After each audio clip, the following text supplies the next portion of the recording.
I'm a loved woman, but there was a point in my life where I was incapable of feeling that love in any capacity. The accumulation of events in my life had just devastated me. I was raped in my 20s and I had a divorce and financial ruin, and not even knowing where my next paycheck was coming from had completely finished me.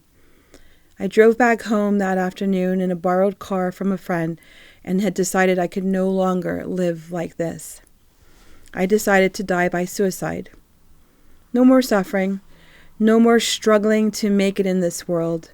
The decision had brought me immediate relief. The next morning, my decision had brought me happiness. I felt control of my life again. I felt like I had a plan. Looking back now, I can see that I had been planning to die by suicide for a while. I had been giving my things away. I cleaned my home, had gotten all my paperwork in order, and I stacked my journals next to my bed. I wanted the people to know what had happened to me and to relieve them of any guilt. For some reason, I thought I could make it easier for whoever found me. I thought people would be better off without me since my life was a failure. I could not see the value I had given to anyone in this world. So ritualistically, I had planned to die that afternoon. I went to a coffee shop to get a meal and buy some roses with my last $17.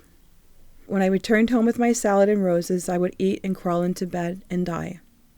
That was my plan. I love red roses, so when I went to the florist, I was told to come back because they weren't ready.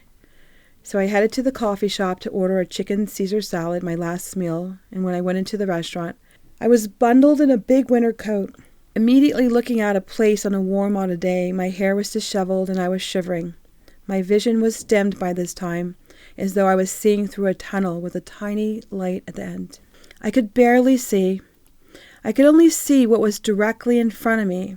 All of a sudden, a blurry blue light entered into my field of vision, and a man put his face directly in my line of sight. He stuck his hand out and he shook mine. His firm handshake rattled me to my core, and my insides began to warm. I felt as if I had been jolted back to life. He saw that I was not okay. As my vision became more clear, I could see that he was a police officer. He invited me to his church and talked about their mission trips. He said his church went to the Dominican Republic every year, and they built churches and schools.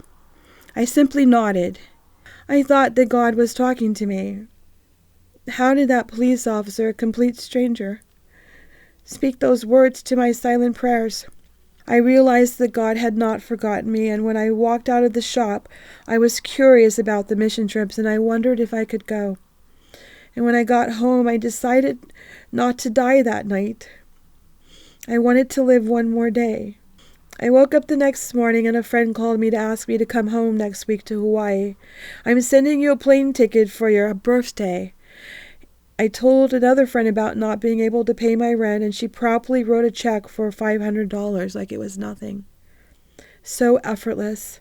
I was struck by that when only a few days ago this was a mountain. And that is how I found my way home, through the kindness of loved ones.